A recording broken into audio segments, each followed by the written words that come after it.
Iconic kit. Yeah, very iconic. It's one of the turn points. Kind of as a turn point. Turning point. Yeah, turning point. For rallying. Yeah. The Audi Quattro. Oh wow. Hello, Kawa. How are you? I'm good. Are you having a good day? Yes. Just a good day. Not a great day. Just Good. an alright day. Standard good. Standard good. Yeah. What could make it better? If people commented, "Have a good day, Kawa," in the comments, would that help? Oh my god, thank you. That's very kind. That's very kind. That would be very kind if you could do that. There you go. All right. What have you got for us? You've done some research today. I've seen you reading Japanese manuals. You've been all over the internet doing research on these two vehicles. Yes, and No notes. No notes. Because I hate you reading my notes. We're not doing that. We're not doing that? Yeah. All right. All right. So what I bring here today is the Audi Quattro. Is that correct? Wow. It's a very Iconic kit. Yeah, very iconic. It's one of the turn points. Kind of as a turn point for Turning point. Yeah, turning point. For rallying. Yeah. Is that correct? Yeah.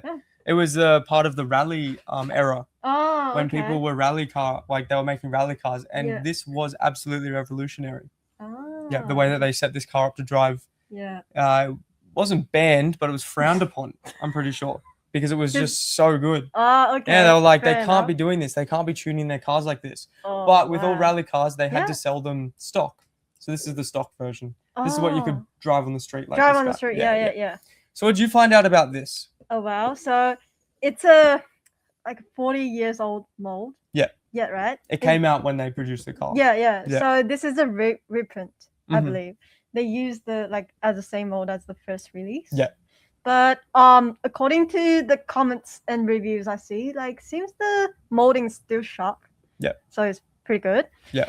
And the 5 turbo engine in there is all pre-molded in one piece, which is a bit painful. Yeah. But still acceptable since it's a 40 years old mold.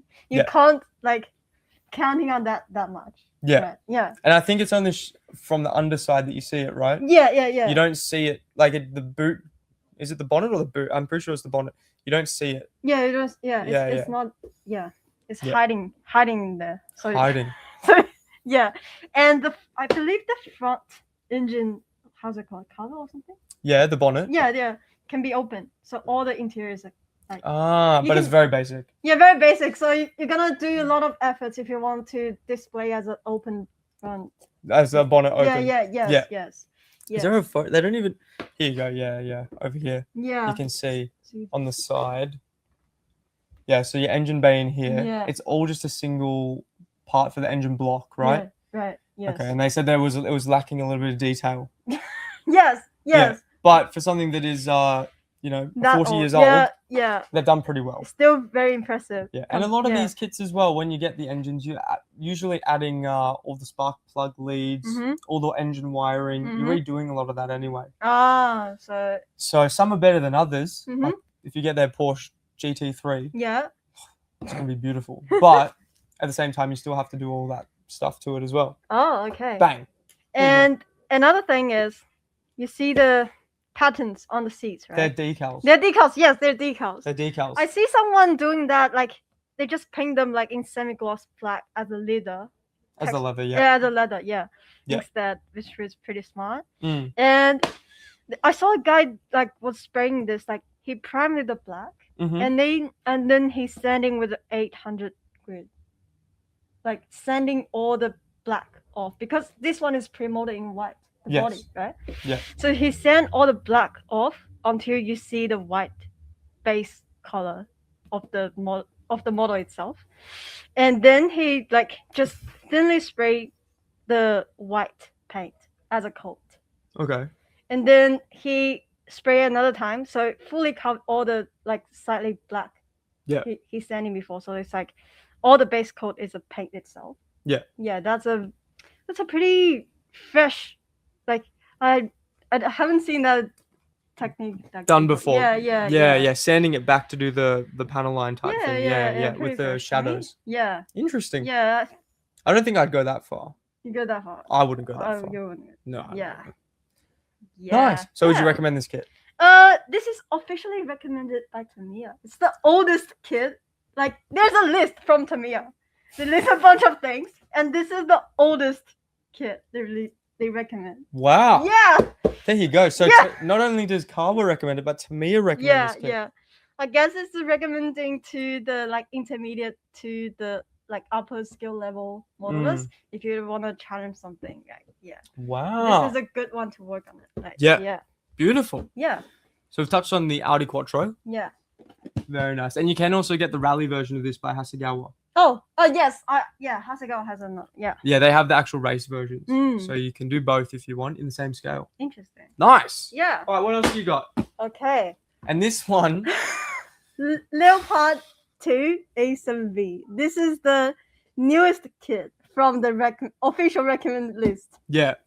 They put a lot of work into this. Oh really? Yeah. I did it like I tried my best to do the research, but I would say the information I could get, it's still a bit minimal. So I would just say what I got from the internet since I haven't built this kit yet. I think we unboxed this one years ago when it first came out. Years ago. Yeah.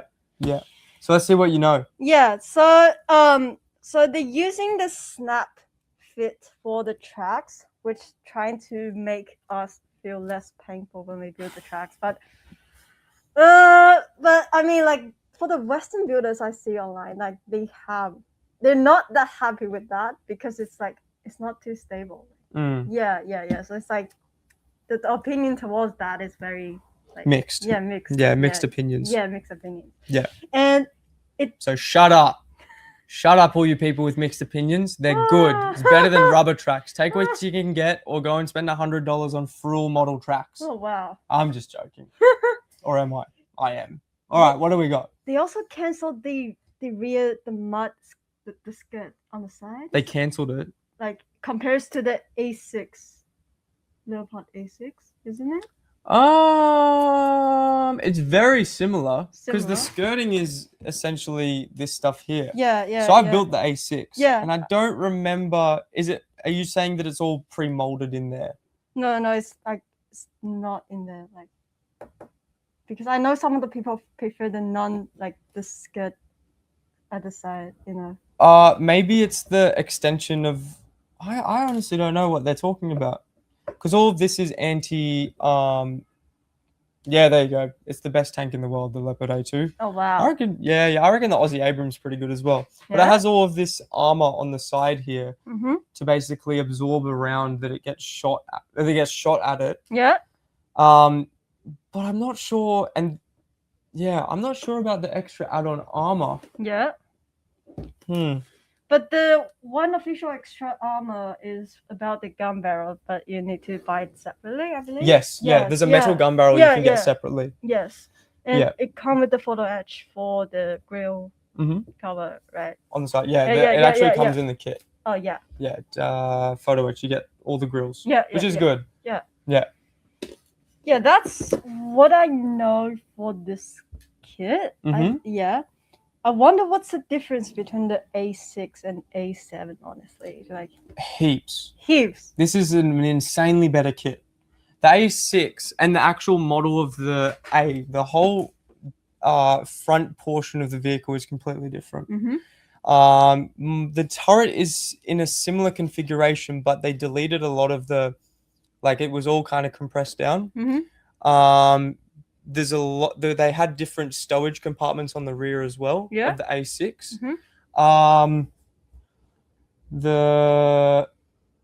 It was a completely different profile, the front from memory. Yeah. See if I got the photo of it. I'll show you. I did. Yeah. While you keep talking about it. Oh yeah, and it comes with the figure. I almost forgot. Yeah. It comes with the two figures. Yeah. So this was my. That's the A6, right? That's the A6 here. So it has different stowage sections at the rear. Yeah, pretty different. Here we go, guys. Let's have a look. This is the one I built in the Ukrainian marking. So essentially, what they do? Let me just do this. What do? They didn't give these to Ukraine, the A7s, but they gave the A6s to Ukraine, which is the older model. So as you can see, the side armor is different. Yeah. So there's no skirting. Yeah. On this one that I built. Yeah. On the one that's built over there. Yeah. It does. A little bit of different armor texture. It's a little bit. They don't have. I'll have a look here. This is the deck here, so it's a lot longer on the front, right? Of the newer one. Yeah. Whereas the turret really they hangs trick over. the turret. Yeah. Over this one. Mm-hmm. Oh. Come on. Here we go. Road wheels a little bit different as well. Yeah. But yeah, as you can see here, it's a lot longer and a whole different deck on the front. There we go. I don't think the rear engine deck will be. They probably upgraded the engine a little bit as well. They kept the same gun and everything. Yeah. But yeah, that's the one I've built. If anyone was interested, so that was the A6. Yeah. Yeah, a few countries use this. Coming out of Germany, and yes, the Aussie Abrams is very old. The Challenger is the next best. I don't know. That's fair. I mean, it's the best one we've got. Oh well. It sounds cool. They all use like turbine engines. So they sound insane. They all sound cool, that's for sure.